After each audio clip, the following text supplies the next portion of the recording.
सध्या ईशान्य मुंबईमध्ये मुळात प्रचारामध्ये सगळ्यात मोठा गाजणारा मुद्दा म्हणजे इथे धारावीकरांचं पुनर्वसन होणार होतं. मात्र आज तुमच्या हाती काही डॉक्युमेंट्स लागलेले आहेत. काय नेमके हे सगळं प्रकरण आहे? महाराष्ट्र सरकार आणि मुंबई महापालिकेने आमची मागणीचा स्वीकार केला आहे. मुलुंड पूर्व येथील सुमारे 42 एकर जागा महापालिकेचा डम्पिंग ग्राउंडची, येथे नवीन धारावी वसवायचं, 37,000 घरं बांधायची आणि 2 लाख धारावीतील अपात्र लोकांचं इथे पुनर्वसन करण्याचा एक प्रस्ताव आला होता, ज्याचा मी स्वतः विरोध केला होता. मुलुंडकरांनी या संबंधात आपला रोष व्यक्त केला होता. मिहिर कोटेचानी पण हा विषय राज्य सरकार सोबत घेतला होता. गेल्या 3 महिन्यात माझे जे सातत्याने प्रयत्न सुरू होते, त्यानंतर महाराष्ट्र सरकारने धारावी पुनर्वसन प्राधिकरणाला निर्देश दिले की तुम्हाला याचा पुनः सर्वे करावा लागणार. तर पात्र अपात्र लोकांचा सर्वे आता सुरू आहे. पण त्याचबरोबर मला स्पष्टपणे मुंबई महापालिकेने उत्तर दिलं आहे की आतापर्यंत धारावी पुनर्वसन प्राधिकरण यासाठी 1 इंच ही जमीन राज्य सरकार किंवा धारावी प्राधिकरणाला देण्यात आलेली नाही. मी 2 RTI दिल्या होत्या. यात स्पष्ट लिहिलंय, धारावी पुनर्वसन प्रकल्पासाठी मुलुंड पूर्व येथील जागा मुंबई महापालिकेने दिलेली नाही. त्याचबरोबर जी दुसरी जागा म्हणजे ती स्पेसिफिक जागा की बाबा हे जे डम्पिंग ग्राउंडची 42 एकर जागा याची पुनःप्राप्ती करण्यात येत आहे, त्या जागेवर डोळा होता. त्या संबंधात पण मुंबई महापालिकेने स्पष्ट केलं आहे, ही जागा आम्ही धारावी पुनर्वसन प्राधिकरणाला देऊ शकत नाही. मला दिलेल्या उत्तरात त्यांनी सांगितलं आहे की आम्ही मुंबई महापालिकेने या संबंधात गृहनिर्माण मंत्रालय व धारावी प्राधिकरणाला स्पष्टपणे कळवलं आहे की मुलुंड क्षेपणभूमीची म्हणजे डम्पिंग ग्राउंडची 41.36 एकर जमीन ही घनकचरा व्यवस्थापन प्रकल्प विभागाचा अखत्यारीत येते. सदर क्षेत्र क्षेपणभूमी संबंधी घनकचरा व्यवस्थापन प्रक्रिये संबंधीचा प्रकल्पासाठी वापरण्यात येत आहे. सदर ठिकाणी डम्प साइट रिक्लेमेशनचे काम बायोमायनिंग इंडिया प्रायव्हेट लिमिटेड यांना देण्यात आलं आहे. हे काम 6 वर्ष चालणार आहे. म्हणून धारावी पुनर्वसन प्रकल्पासाठी ही जागा देता येणार नाही. मी मुलुंडकरांना, ईशान्य मुंबईच्या लोकांना विनंती करतो की मुलुंडला धारावी, नवीन धारावी होणार नाही. आता हे स्पष्ट झालं आहे. नकली सेनेचे काही नेते या संबंधात संभ्रम फैलावण्याचा प्रयत्न करीत आहे. आता त्यांना पण हे स्पष्टपणे कळाले असेल, मुलुंडमध्ये नवीन धारावी होणार नाही. तुमचा आणि तिथल्या स्थानिकांचा खूप मोठा लढा होता या संदर्भात. कुठेतरी हे त्याचंच यश आहे. सर्टनली मुलुंडकरांचा भावनेचा आणि आम्ही ज्या पद्धतीने टेक्निकल पाठपुरावा केला की अजून तो सर्वेक्षणच झालेलं नाही आणि 3.5 लाख अपात्र लोक, त्यासाठी 50,000 घरं मुलुंडला बांधायची. तर हे जे कोणाचा प्लान असेल तो आता प्लान थांबवण्यात आला आहे. ही जबाबदारी राज्य सरकारची आहे. त्याला जे करायचं असेल त्यांनी करावं, पण मुलुंडमध्ये नाही. नक्की कुठं पुनर्वसन होणार आणि या संदर्भात आजही देखील पुनर्वसन जवळचे धारावीचं आणि धारावीचा लोकांचं, पात्र लोकांचं पुनर्वसन धारावीतच केलं जाणार. धारावीकरांनी पण हे स्पष्टपणे लक्षात घ्यावं की राज्य सरकारचं स्पष्ट मत आहे, धारावीतील पात्र लोकांचं पुनर्वसन धारावी. त्यातील अपात्र लोक असेल, जे काय असेल, काही हजार असेल परिवार, त्यांच्यासाठी राज्य सरकारने 10 जागेचं सर्वेक्षण सुरू केलेले आहेत. 11वी जागा मुलुंड होती, पण मुलुंडचं सर्वेक्षण संपलं आहे.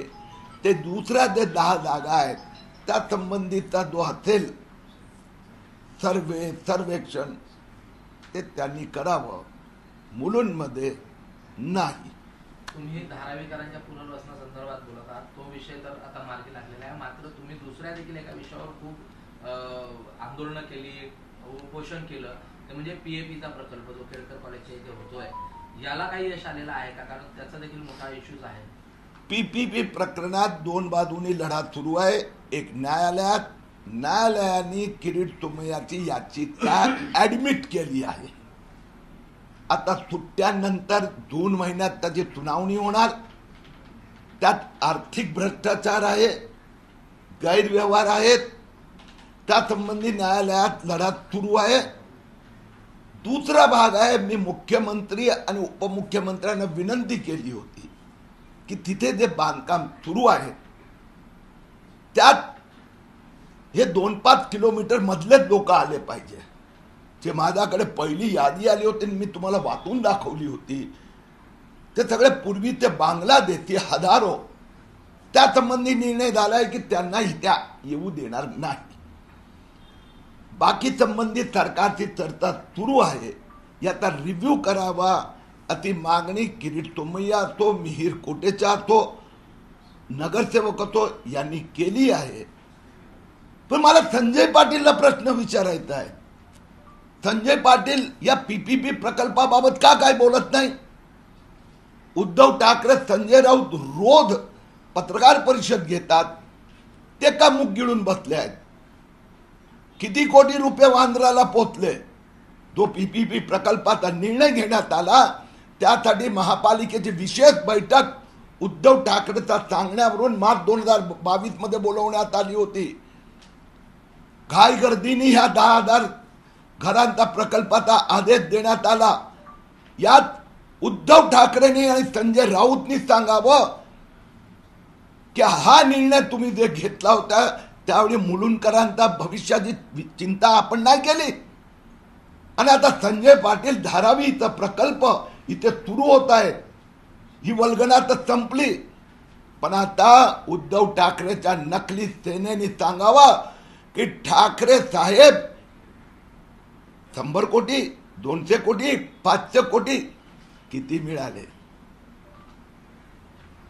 सर, हिंदी में जानना चाहिए, धारावी की जिस मुद्दे को आप उठा रहे हैं, दरअसल पूरा मामला क्या है और आप क्या चाहते हैं? महाराष्ट्र सरकार ने धारावी पुनर्वसन प्रकल्प के लिए मुलुंड की लगभग 42 एकड़ डंपिंग ग्राउंड की जगह धारावी प्राधिकरण ने मांगी थी. वहां पर लगभग 40 हजार घरों का निर्माण होता. मुलुंड के नागरिकों ने मुलुंड पूर्व में नया धारावी न हो उसके लिए आक्रोश व्यक्त किया था. मैंने स्वयं यह विषय राज्य सरकार मुंबई महापालिका के साथ में लिया था. मुंबई महापालिका ने मुझे अभी स्पष्ट किया है, लिखित उत्तर दिया है कि 1 इंच भी जमीन महापालिका की धारावी पुनर्वसन प्रकल्प को दी गई नहीं है. उन्होंने जो डंपिंग ग्राउंड की 42 एकड़ जगह मांगी थी वो हम नहीं दे सकते, ऐसा मुंबई महापालिका ने स्पष्ट तौर पर राज्य सरकार और धारावी प्राधिकरण को कह दिया है. यानी इसका अर्थ मुलुंड में नया धारावी नहीं बनेगा. इसमें दिक्कत क्या है? क्यों दिक्कत आ रही है? आपको क्यों लग रहा है कि नहीं होना चाहिए? अब ऐसा है कि धारावी में जो पात्र लोग हैं उनकी इच्छा है कि उनका पुनर्वसन वहीं पर हो, और वो राज्य सरकार ने भी स्वीकार किया है। रही बात अपात्र लोग, तो अपात्र लोग भी वहां से 3 से 5 किलोमीटर के अंदर अगर उनका पुनर्वसन होगा तो उनका व्यवसाय, उनका सामाजिक न्याय, उनके शिक्षण, उनके बच्चों का वो सब ढंग से होगा। और इसके लिए उनका पुनर्वसन आसपास होना चाहिए।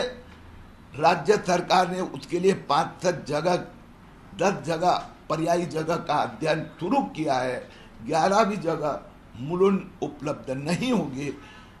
धारावी के पात्र अपात्र लोगों का पुनर्वसन होगा, पात्र लोगों का वहीं पर और अपात्र का वहां से आसपास। क्या ये डेमोग्राफी बदलने का तो डर नहीं है कि डेमोग्राफी बदलेगी और यहाँ पर एक तरह से मुश्किल पैदा हो सकती है बीजेपी के लिए चुनाव को ध्यान में रखते हुए? पहली बात तो ये थी, ये क्या था मेरी अभी तक समझ में ही नहीं आया। तो ये धारावी की लोक संख्या ही 3,60,000 है, तो उसमें आपको 3.5 लाख लोग अपात्र हो ही नहीं सकते। 3.5 लाख लोगों का पुनर्वसन करना है, मंजूर है, लेकिन पात्र लोगों का वही करना चाहिए। अभी राज्य सरकार ने वो स्वीकार किया है और राज्य सरकार ने धारावी पुनर्वसन प्राधिकरण को कहा है कि वहां जो भी पात्र लोग है वहीं पर पुनर्वसन होगा। अपात्र लोग 50,000 हो, लाख हो, तो सरकार की नीति है कि वहां के 2-5 किलोमीटर के आसपास उनका पुनर्वसन हो। आपने पीएपी का मुद्दा उठाया था, उसमें भी आपने ये बात कही थी कि बांग्लादेशी या मुस्लिम समाज के लोग बहुत ज्यादा मुलुंड में आ जाएंगे तो यहाँ का डेमोग्राफी बदलेगा, चुनाव पर असर होगा। तो क्या वही मुद्दा या वही डर इस मसले पर भी है क्या? मैं स्पष्ट करना चाहता हूं, पुनर्वसन के संबंध में विधानसभा हो, संसद हो, महापालिका हो, नियम बनाया है कि 3 से 5 किलोमीटर के आसपास पुनर्वसन हो सके वहां तक सीटू यानी वहीं का वहीं पुनर्वसन हो। अब 20 किलोमीटर 40 किलोमीटर लेके जाओगे, that is one thing. Second point ऐसा है कि इलॉजिकल एफएसआई देके वहां के रहने वाले लोगों के ऊपर भी बोझा नहीं बनना चाहिए। रही बात मुलुंड के पीएपी प्रकल्प की, तो मुलुंड पीएपी के संबंध में न्यायालय में हमारी सुनवाई हो रही है। वैकेशन के बाद में पुनः सुनवाई होगी।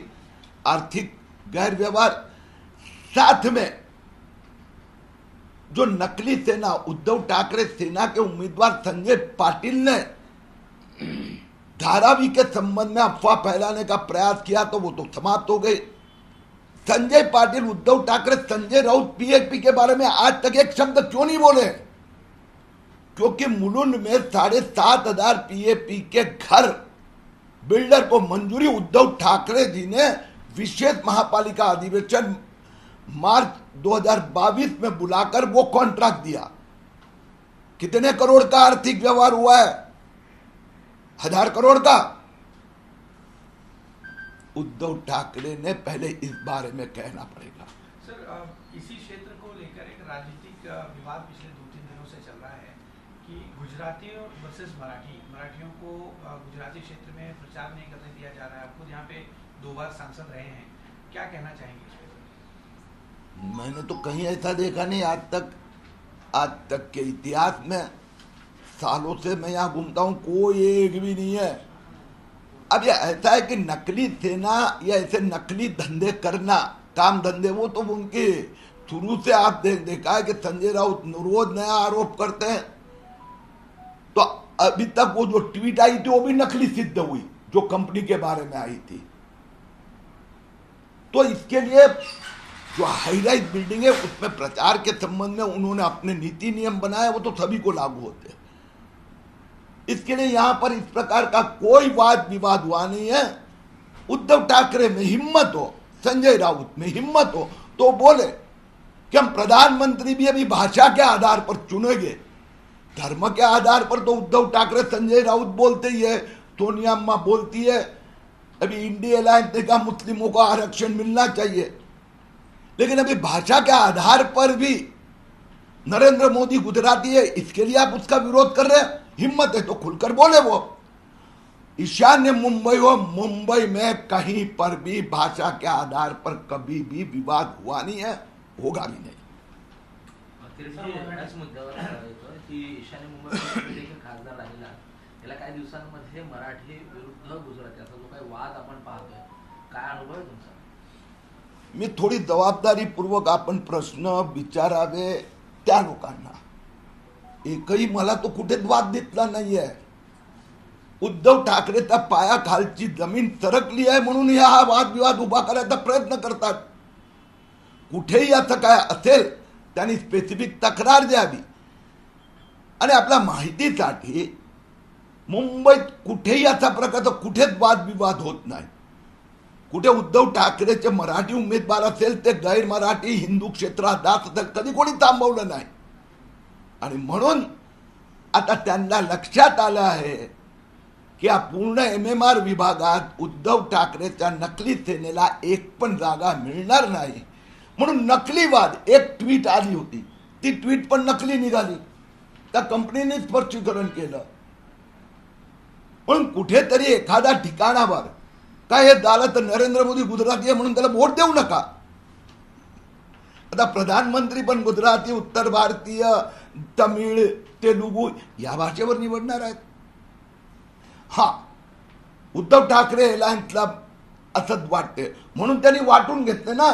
संजय राऊतनी सांगितलं आमचं सरकार आलंय तर आम्ही 3-3 महिन्याचे प्रधानमंत्री करू. 3 महिने उद्धव ठाकरे, 3 महिने स्टॅलिन, 3 महिने ममता बॅनर्जी. हा त्यांचा प्रस्ताव आहे.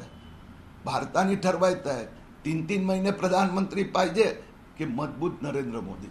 तुम्ही तुमच्या महायुतीमध्ये आता राज ठाकरेंना देखील पाठिंबा दिलेला आहे. मात्र याच गुजराती मराठी मुद्द्यावर राज ठाकरेंना देखील टार्गेट केलं जात आहे. आदित्य ठाकरे यांनी हे राज ठाकरेंना चालेल का असा प्रश्न केलेला आहे.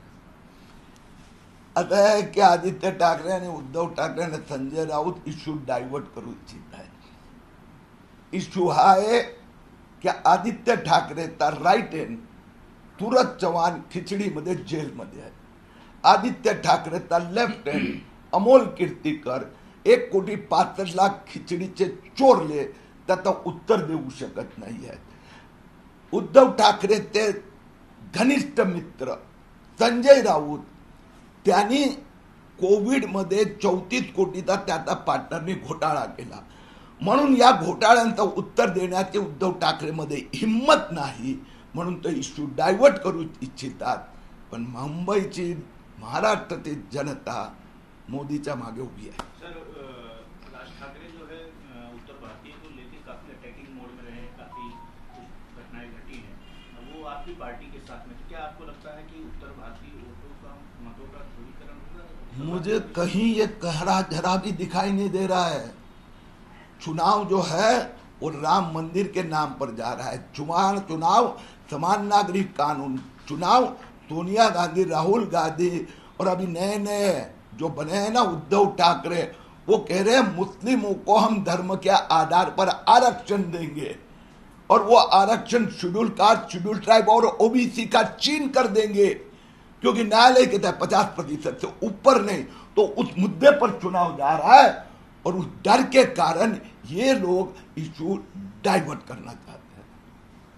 सर, राऊतांचं म्हणणं आहे की अयोध्येमध्ये एक बैठक झाली होती. मुख्यमंत्री एकनाथ शिंदे म्हणाले होते की ED CBI लागेल, हे वय नाही जेलमध्ये जायचं, तेव्हाच ते मोदींसोबत चला असं म्हटलेलं. मात्र इकडे नव्हता महाविकास आघाडीकडे त्यांनी पाडलं. आता आहे की आम्ही आता सगळ्या प्रश्नांमध्ये जात नाही कारण की संजय राऊत असो, उद्धव ठाकरे असो, इश्यू त्यांना डायव्हर्ट करायचा आहे. अयोध्येत राम मंदिर उभं राहिलेलं आहे आणि आता समान नागरिक कानूनच्या दिशेने आम्ही पुढे चाललो आहोत. लोकांना निवडायचं आहे समान नागरिक कानून पाहिजे किंवा संजय राऊत, उद्धव ठाकरे, लालू प्रसाद यादव, राहुल गांधी तर मुस्लिमांना 10% आरक्षण देण्यात त्यांनी निवडायचं आहे. 4 जूनला मोदी अमित शहा पळून जाते, लक्ष ठेवा असं राऊत. मोदी कोण पळून जाणार? संजय राऊत इश्यू डायव्हर्ट करण्यासाठी अशा प्रकारची वल्गना करण्यासाठी प्रसिद्ध आहे. म्हणून आम्ही त्यांना हाच प्रश्न विचारतोय, संजय राऊत तुमच्या मुलीच्या खात्यात खिचडीचे पैसे गेले आहेत ते परत अजूनपर्यंत केले का नाही? संजय राऊतनी मुलीच्या खात्यात गरीब कोविड कामगारांच्या खिचडीचे पैसे गेले का अजूनपर्यंत परत केले नाही आहेत? संजय राऊतचे पार्टनर सुजित पाटकरने 34 कोटी रुपये खिचडीचे कोविडचे खाल्ले का परत दिले नाही? पहिले संजय राऊतनी ते पैसे परत करावे, त्यांचा भाव आणि पैसे खाल्ले ते त्यांनी परत करावे, अमोल कीर्तिकरनी खिचडीचे पैसे परत करावे, नंतर उद्धव ठाकरेंनी प्रश्न विचारावा. शरद पवारांचं नवीन वक्तव्य आलंय की उद्धव ठाकरेंची विचारसरणी ही आमच्यासारखीच आहे. इकडे हिंदुत्व म्हणायचं, दुसरीकडे आता असं आहे ना की 4 नंतर कुठल्या आश्रमात दोघे जाणार याबद्दल मी आता भाष्य करू इच्छित नाही.